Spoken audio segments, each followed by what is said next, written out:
What's up, tribe? How you guys doing? This is an action-packed episode of Celebrity Big Brother. All right, so let's talk about this. All right, this is episode 9.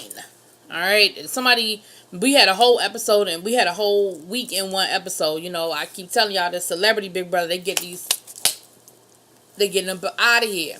So we saw that the vote to vote Joey out was unanimous. Like, it was, the whole house voted against Joey. And what we found out happened was that at the last minute, Tamar switched her vote. And Tamar decided she was going to save Candy. So once she decided she was going to save Candy, then Lolo, Natalie, and Ricky had to switch their vote so that it wouldn't be a split house, because if the house had been split, then Tom would have had the final vote as to who he would have had the tiebreaker as to who he was going to save and who he was going to vote out. Now, Tamar is playing this game. Let me tell y'all something. For as much as Tamar gets on my nerves sometimes, Tamar's playing the hell out this game. Tamar decided to switch up and save Candy because she was like, she knows that she's the fourth wheel in her little bedroom alliance situation. And so she knows that as soon as they get a chance, they're going to vote her out. So she decided to save Candy so she would have somewhat of an ally in the house. Now, where you went wrong this week, Miss Tamar, was not listening to your ally, Aunt Candy. Because Candy tried to tell you, you need to break that up. And Tamar was focused on, no, we got to get Kato out of here. We got to get Kato out of here. And I'm sure that has something to do with the stuff that we don't see with the live feeds and all of that. And I'm sure somebody gonna drop it in my comments. I know Herman TV Junkie, shout out to her again. And Lil Baby, I forget the number, is it 412 212? They look at the live feeds and they be giving me some little tidbits. So I'm sure they're gonna let me know what's up.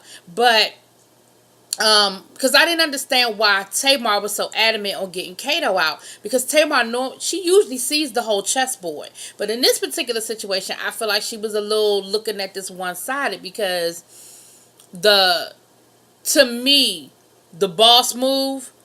Alright, I'm getting ahead of myself. Alright, so anyway, Candy was trying to explain to Tamar, you know, we need to kind of keep Tom and Kato, because once we do get Tom and Kato out, then who's next up is us. And I'm gonna tell you who nobody's paying attention to. Ain't nobody paying attention to Dina. Dina ass gonna fuck around and be there on finale night, and ain't nobody gonna be able to beat Dina. Now, anyway, moving on. So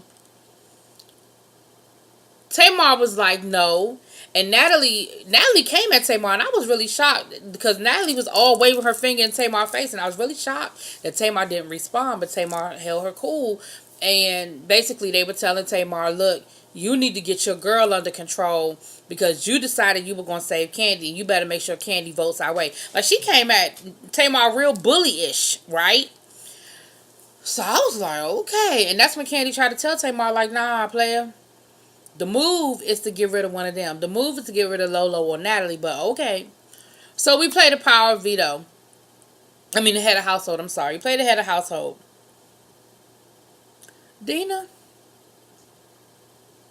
They had to, basically it was one of those, you know, the games you play where they have the pictures up and you got to figure out what's wrong with the picture, and whoever got it right first won, and then they eliminated the next person, and they went on and on like that until they got down to the last two.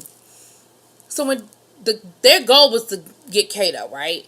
They didn't want Kato to be head of household because they wanted to break up Kato and Tom. Tom couldn't play because he's outgoing head of household. Okay, cool. Dina, when her picture was up there, it was a picture of Jonathan, it was a picture of somebody else. And Dina says, I miss Jonathan so much, I just picked his picture because I miss him. You ain't even trying, are you? You ain't even pretending like you trying. Anyway, but it's working for you because your ass is still here. You only been on that block that one time. So, it came down to, it was, sorry y'all. It came down to Tamar. I ain't going to prolong it. It came down to Tamar and Kato. And I was almost wishing, I was almost wanting Kato to win, right? Because I was like, oh, that would just get their asses. They'd be so mad if Kato won this damn competition. But Tamar won. And I'm happy for Tamar. I'm happy that Tamar won head of household. And this was a quick episode, so they had the turnaround was quick. So Tamar immediately puts Kato and Tom up. And again, I'm thinking to myself, no, you should have listened to Candy. You should have put a pawn up so you could try to backdoor some, because Tamar said she was going back, that if one of them had won the veto, she was going to backdoor Natalie, right? So it lets me know that Tamar not as dumb as not dumb, but not as naive to that whole situation as I thought she was. She knows that they need to be broken up, but for whatever reason, she just felt like Kato was the priority, which I don't necessarily agree with. But she puts up Tom and Kato, so they're playing against each other, which guarantees one of them is probably going to go home, unless the power of veto. Now, we see a conversation with Dina, Tamar, and Candy, and they're talking about, look, if one of them come off the block, who you going to put up? Now, they had the whole conversation about Natalie or Lolo. So, they all on board. They know that that whole situation needs to be broken up. So, it'll be interesting to see how the next head of household goes down.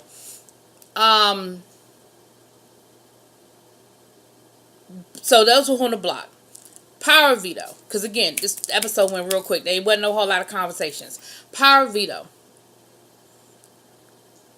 It was one of those games where they had like a little performance by Gallagher. The young folks probably won't know who Gallagher is. He was real big in like the 90s and 2000s, and his whole comedy shtick was that he would destroy stuff on stage. I never got his kind of humor, but he was very popular for a long time and whatever.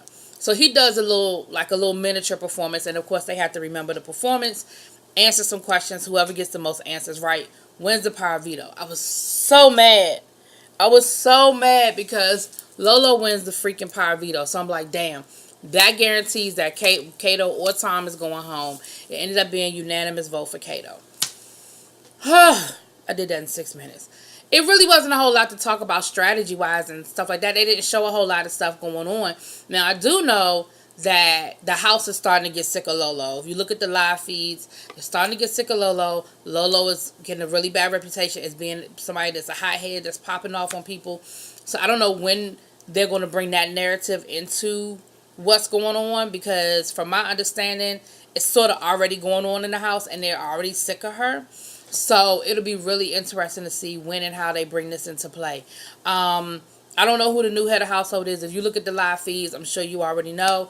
But it'll be real interesting to see how this goes down the rest of the week. The finale is Valentine's Day, right? So a week from now is the finale. So a whole lot about to go down in a short period of time.